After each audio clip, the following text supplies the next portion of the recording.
just hauled you out and said, right, we've shuffled around, so thanks to both of you. It is actually quite timely in the program because a lot of the things that were mentioned in that panel are the reason why I wanted to have you on here and at the last session, because I think this really does fuel conversation over lunch, because a lot of them are old kind of vexed problems when we talk about commercialising stranded technology, when we talk about clusters and the way we get better collaboration and outcomes. So I'm going to start by, Adrian, I know you have a view, as Jens was talking about earlier, about horizontal, it's a capability. Your view about technology is a capability, and how are we looking at it now, and how should we be looking at it? Yeah, okay. That's a good starting question. With Jens's contentious comment in the middle. I think what's interesting for me about translation of innovation as a technology and converting a technology or an innovation into a product or service so it can be consumed by the market. And I have a really strong belief in this coming from, I guess, my global experience in corporate life. We have this amazing research sector and we try to push it to commercialise, and that's just the wrong thing to do. We don't ask our venture capitals to do early research. And there's a really good reason for that, because they're really bad at it. So why would we ask our world-leading researchers to try commercialise and then feed our research institution, the CSIRO, funds to commercialise? It's like horses for courses, and everyone's got a role to play in the economy and in our local ecosystem. We want to scale jobs, skills and growth. In other parts of the world, there's a marketplace. A marketplace is made up of a supply and a demand. At the moment in Australia, we focus on the demand side. We look at what our industries want, but then we leapfrog the supply side and we go straight to research, and we tell researchers they've got to meet demand. But in the middle, there's no one transacting. And that's why I think Adam's, being a prime and having 300 technology companies, they translate capability into products and services to be an ingredient into a solution for industry. Now, the space sector's a slightly different industry, as is defence, to maybe some of the other big industrial drivers of our economy, like agriculture, like resources, which is the sector that I come from. But also in our energy crisis, in our transition in energy, we've got to help support the needs of our local economy by converting the capability of our research sector into products and services, so any one of those industry sectors can consume them. And then you start to look across technology as a horizontal, and you say, right, data, analytics, robotics, AI, clean energy technology, sustainability, high demand across agriculture, across the water sector, across energy, across defence, across space, and across resources as well.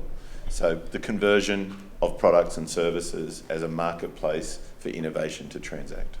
I just wanted to take a point from your paper, and I think this is really interesting, that we look at our success as a country and our primary, our resources and our primary industries as the way that we've looked at industry policy development, and the growth centres is an example of that. We've looked at where have we got capability, how do we build on that, and you're saying, all right, now it's time to kind of reset and look what's horizontally look like. And then Beth, you've talked about in your paper about clusters. Does that mean when we're talking about density, and we know Silicon Valley was the great example of building those clusters of exchange, do we need to look differently in this next phase of how we're talking about what those clusters look like? How do you make them horizontal?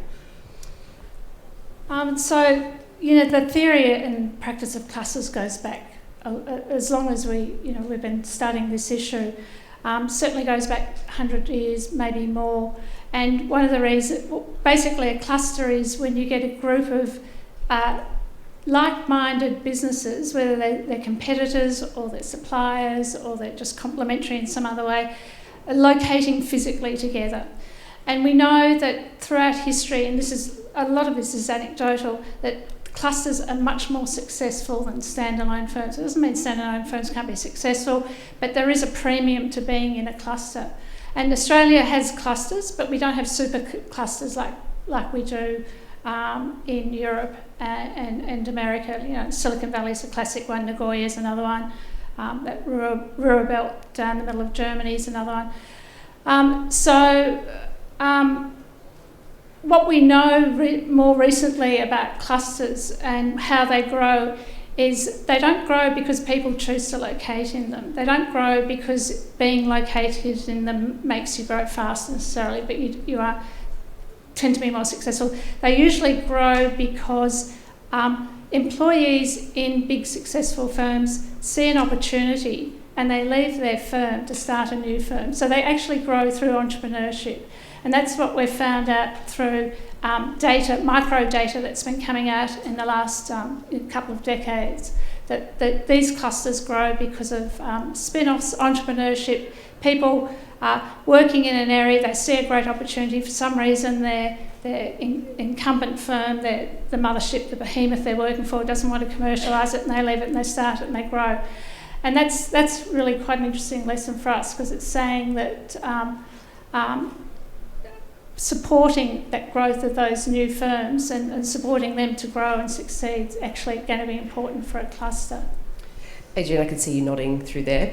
And you really take a global view, and I know you have told me that your interest in working on, in what you're doing, and the whole idea of that horizontal technology is you want your kids not to spend their life on a plane, to have a sort of technology and business career. It can be done here. So what you see globally and where we're at, what would be the things that we absolutely need to do to make sure we can flourish with building that capability? Yeah, so the economic potential that attracts someone from the monolithic organisation to an opportunity, it's whether it's economic, commercial, or it can also be research driven. That middle link missing in our local economy and not recognised as being the translation engine and a focal point. If we put more support into the third leg of the stool, then we'd have all the ingredients for the clustering. So one of our challenges, we always talk about clustering, and people think we don't cooperate well. We actually cooperate really well. But we just don't have all the ingredients in the one cooperation. So I'll just briefly, like in Sweden, there's a mining cluster, mining technology cluster, and the Swedish government and the Nordics in general don't actually invest in the mining companies to solve the mining companies' challenges. So over there, LKAB and Boliden, two big mines, they're in the Arctic Circle, they're a couple of kilometres underground, and they mine magnetite iron ore, which is one of the hardest things to mine. And instead of getting the mining company to solve the problem and co-investing government and public funded research into the mining company, they invest in all the technology companies who develop the products and services to help the mining company solve their problem economically, sustainably. So now you've got a cluster of mining companies, you've got competitors that are equipment technology, working with researchers and innovators to come up with new ways to solve underground mining in the Arctic Circle. And the companies that are part of those clusters now have over 70% global market share. So these are companies like ABB, like Siemens, like Epiroc, like Siemens. These are big global industrial technology companies, but the collaboration about a supply and a demand of technology and innovation makes a commercially sustainable model. I think we're missing one ingredient. The stool, it doesn't have the supplier leg. We've got demand and we've got research, but where are the suppliers? Just to follow up on your example, there's a study that's come out from Michael Gilding at Flinders University that he studied the biotech clusters in Australia and compared them with Europe and North America. And what he found is that the biotech clusters in Australia, they're great at generating better scientific outputs, they're great at starting new firms, but they're really, really lousy at doing that last push into commercialisation. And the authors, there were several authors, but they believe that was because we didn't have an anchor firm here, a big commercial anchor, apart from CSL, and that's only one, enough of anchor firms here to take those ideas forward to that final commercial phase. So he's saying sometimes our networks, if they're just totally within Australia, they're dead ends unless we have that big commercial anchor. I know you've got a thought on this. No, well, there's so many angles to this, right? But scale, I want to jump on scale. A couple of people mentioned it. We don't have an issue with scale in this country. It's a myth. If we take an industry siloed approach, if you're government and you're investing to support the economy, of course you're going to look at the major industries that contribute to GDP and a couple of aspirational ones based on our competencies and our decades of experience. So starting with an industry policy makes sense. But as we've seen with the growth centres, most of the technologies we've all helped commercialise are actually supporting multiple industry sectors. And when you start to aggregate the demand of a certain technology, I'll use robotics and automation, and you look at all the different industry verticals that require similar technologies, the market's big enough. And if it wasn't big enough, then why do we see those big multinational companies? We've got the big multinational companies from all over the world, and they've got much more than just a sales office here. They have 1,000 employees plus. I mean, I used in my paper the Siemens example, right? So Jeff Connolly, I know he's moved to TELUS now, but as the CEO of Siemens in Australia and New Zealand, he bought 5 technologies away from Australia, but he co-invested into 3 government programs.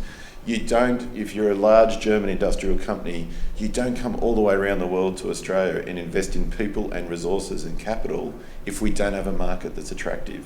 So why do we we complain about the internationals taking our tech away?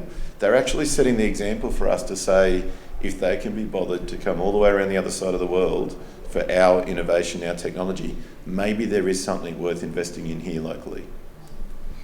Beth? Look, just one thing, it's sort of related but a little to the side, is in the agricultural sector in Australia, which we know is an incredibly successful sector, they have about 15 rural R&D corporations, and this gets to the point one of the earlier speakers made about having an ecosystem that starts with an industry problem, funds the research to solve that problem, goes forward to development, and then has an extension program to take it out to the actual players, in this case farmers, who actually need to solve that particular problem. So the rural R&D corporations, and the most famous one is the Grains R&D Corporation, has been incredibly successful since World War II at continuously listening to farmers. They're industry owned, they're statutory authorities. Government ministers can't come in and just abolish them. They're not subject to the whims of the political change of government. Industry owned, they're co-funded by, I think, government and the farmers. There's a levy on their products. And they have this complete circular innovation model, which I think is incredibly clever. You can't just pick it up and apply it to other industries, but that there are a lot of concepts within that model that have that circular problem and extension, and it's like taking the solution and knocking on the door of the factory and saying, have I got something for you? Because I know a lot of SMEs are just far too busy to really necessarily have the overhead capacity to link in and find out, what's the latest tech solution. We're gonna wrap up shortly, but Adrian, I don't want to give you the final word, because while you've used this great example in agriculture, you're nodding vigorously about.